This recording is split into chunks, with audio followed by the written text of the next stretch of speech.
Fala, professor de música e empreendedor, tudo bem com vocês?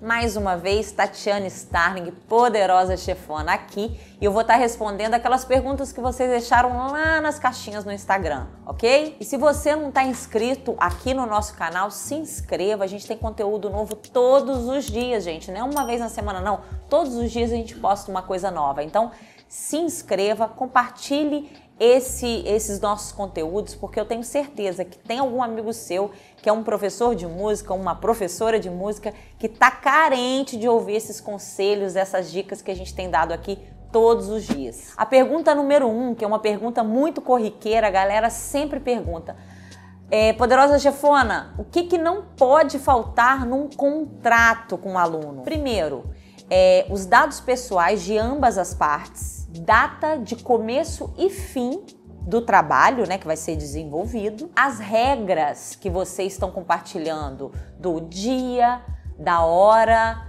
do valor. Essas regras devem estar bem claras em uma das cláusulas e, obviamente, a assinatura de ambas as partes. Um contrato não tem valor somente com uma assinatura, então que tenha duas assinaturas do lado do contratante, o lado do contratado, e o ideal também é que tenham duas testemunhas, porque essas pessoas também estão ali formalizando que estavam perto de vocês e que concordam com aquelas cláusulas do contrato. Então isso são algumas dicas daquilo que não pode faltar. Obviamente que existem contratos um pouco mais extensos, né? Com cláusulas de renovação, com cláusula de cancelamento, com cláusula de reposição de aulas. Mas aqui eu estou respondendo o que não pode faltar. Então, o contrato básico é isso aí que eu passei para vocês. Pergunta de número 2. A pergunta eu achei até interessante. O que fazer quando o pai da criança quer assistir a aula de música junto? Então, gente, essa é uma pergunta interessante. Depende do tipo de escola que você tem, que você oferece, ou se é professor particular. Existe na ciência, né, na psicologia diz que as crianças, perto dos pais, elas agem de forma diferente. Então, eu tenho como experiência lá na Starling e eu vejo quando pais assistem aula junto com seus filhos, as crianças tendem a ficar mais dengosas, mais desobedientes ao professor, querendo chamar a atenção dos pais. Então lá na Starling a gente sempre fala com os pais que não é que a gente proíba, mas a gente não indica que o pai assista a aula junto com a criança.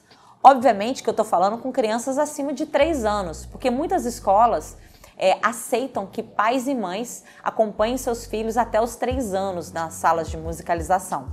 Mas lá na Starling, a gente hoje atende só a partir de 2 anos, a gente indica que os pais não estejam na hora da aula, porque a gente acredita que não rende, não vai ser benéfico para a criança a presença do pai em si. Existe, e é muito interessante aqui no Rio de Janeiro, uma escola de jiu-jitsu. Inclusive, estou pensando em implementar esse método na Starling, que é o seguinte: o pai, através de um aplicativo, ele acompanha as aulas do filho. Porque lá na Starling a gente tem o sistema de câmeras em todas as salas, para que fique guardado, a criança fica resguardada, o professor também resguardado. Então, por questão de segurança, a gente tem as câmeras na escola e a gente está querendo implementar esse sistema para crianças, para que os pais possam acompanhar, né, via aplicativo, o comportamento da criança ali em tempo real. Acho que fica uma dica se você tem uma escola de música e tem condições de ter esse ambiente monitorado por câmeras. Pergunta número 3. Qual a diferença de valores para a aula particular para aulas em grupo? Qual deve ser a diferença? Então, pensa comigo. Se você hoje dá uma aula particular, você cobra 4 aulas por mês, uma aula semanal, R$500. Aquela 1 hora do seu professor vai estar já ocupada e vai te trazer de retorno R$500. Não seria muito mais interessante você colocar duplas, trios ou até 5 crianças numa sala e diminuir 30%, por exemplo, do valor dessa aula? Né? Você tira aí 10%, 50, R$150, ao invés de cobrar 500, você cobra 350 para aulas em turma. Só que aquela mesma 1 hora, se você bota 2 alunas, não vai ser mais R$500 aquela hora que você vai ganhar. Você vai rentabilizar R$700, porque 350 para cada aluna. E o mesmo tempo está sendo gasto com esse professor, que é de 1 hora. Então, eu acho ideal pelo menos 30% de diferença no preço. Porque tem muita gente que vai pagar esses 30% a menos, porque não teria condições e também talvez não desse o valor que tem a aula particular. Talvez não entendesse que aquela 1 hora custasse tanto.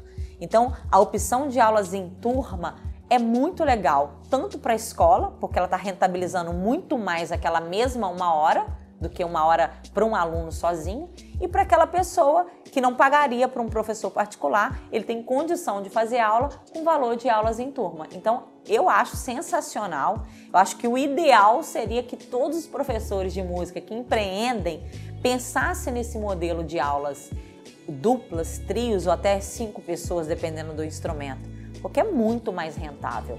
E você amplia também o leque de clientes, porque quando você diminuir também um pouco o valor, você vai ter mais pessoas ali que podem pagar esse valor. Quanto mais caro, o volume de clientes ele é menor. Então eu acho que vale muito a pena você fazer aulas em turma. Então, galera, eu espero que vocês tenham gostado dessas 3 perguntas. Eu me diverti e achei muito bom responder, porque é um conteúdo vivo, é o dia a dia meu lá na escola. Então, se você tem alguma dúvida que você queira que eu tire para você, deixa nas caixinhas lá do Instagram, que eu vou estar aqui semana que vem respondendo de novo para vocês. Um beijo, que Deus abençoe. Tchau, tchau.